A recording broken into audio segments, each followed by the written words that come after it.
Hey guys, it's Miss Hoffman. I am going to be on page 236 and I'm going to start a new chapter today. One day in the fall of 2015, two ninth grade students sat in biology class at Oakland High School, watching a substitute teacher try in vain to control the classroom. The two could not have been more unlike each other. TC was soft spoken, slight, and of Vietnamese descent. She dressed like most Oakland High students in a hoodie and sweats, but she wore her long black hair in two girlish braids. Jeff was a rambunctious African American boy with a blonde streak in his close cropped hair. The kind of kid who talks non-stop, unleashing a stream of comic commentary that's half ridiculous, half annoying. The kind of kid who, when the girl at the desk next to him doesn't want to show him her binder, slaps her hard on the behind, sorry. The smack caught TC entirely by surprise. It hurt and was humiliating. Nobody had ever touched her butt before. Furious, she picked up a chair ready to hurl it at Jeff. The classroom erupted into commentary and instructions. "Put it down," a classmate urged. If you don't know anything about it, you need to shut the fuck up," TC shouted, her eyes filling with tears. But she put the chair down. The event stayed with her all day. That afternoon, she told some of her friends what had happened and began to cry. "You need to report him," they urged, so she did. When Oakland High School administration began to investigate, they found that in the preceding couple of days, Jeff had slapped or grabbed the butts of two other ninth grade girls as well.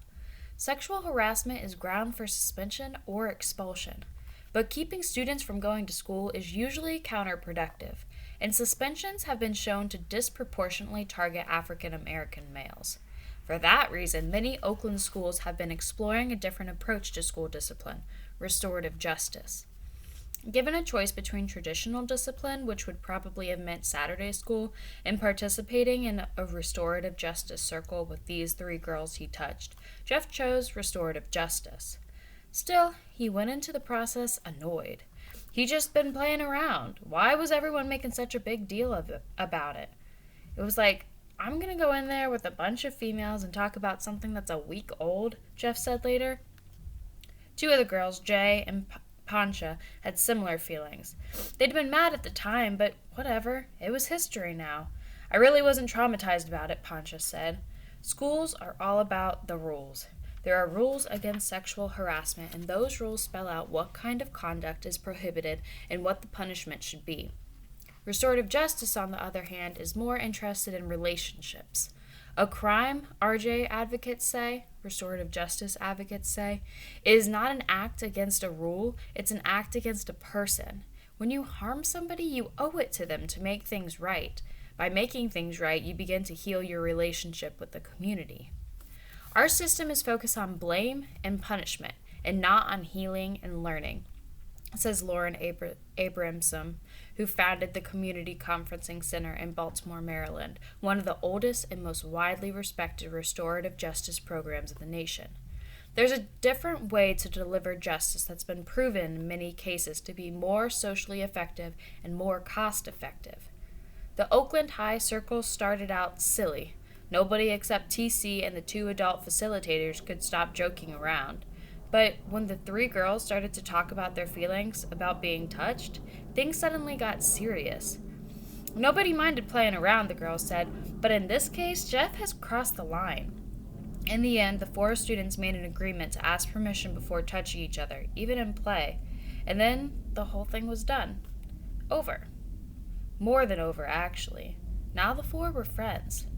"We all bonded from this experience," Jay explained, as the four of them shared a bag of cashews a few months later.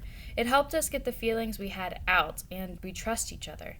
It's a good way to get the event just out of our heads." And of course asking permission has become a running joke. "Can I touch your nuts?" Pancha asked, helping herself to a bag of cashews. The others snorted. Without the circle, they say, the whole thing would have blown over, but the residue would have remained.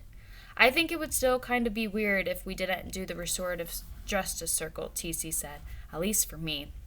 "Yeah," Jay said, "because whenever you see that person, it would just be like, 'He's the one who smacked my ass,'" Jeff finished.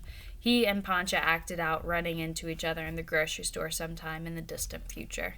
Hey, I'm Jeff from high school. You're the one who smacked my ass. I'm the one who smacked your ass. They cracked up. Jeff stuffed a handful of nuts into his mouth. Would you please close your mouth when you eat? Pancha said, making a face. Jeff shook his head solemnly. We're gonna need another restorative justice circle. Then he grinned. We ain't never used to talk like this, he said. I can feel like I can tell them more now. I can trust these three. That was the thing about restorative justice. It allowed you to hold two things in your head at the same time. That butt slapping was funny, and also that it wasn't. That asking permission to touch somebody was funny, but that you really didn't want to be touched by somebody who didn't ask. That the girls wanted Jeff to dial back the ass smacking thing, but that they still liked joking around with him. That the whole thing wasn't a big deal, and that it kind of was. That was what community was. All those layers of understanding. So this chapter is talking all about restorative justice, and remember that this restorative justice is what Richard is interested into, doing instead of going to jail or juvie. So we'll see if that is in Richard's future.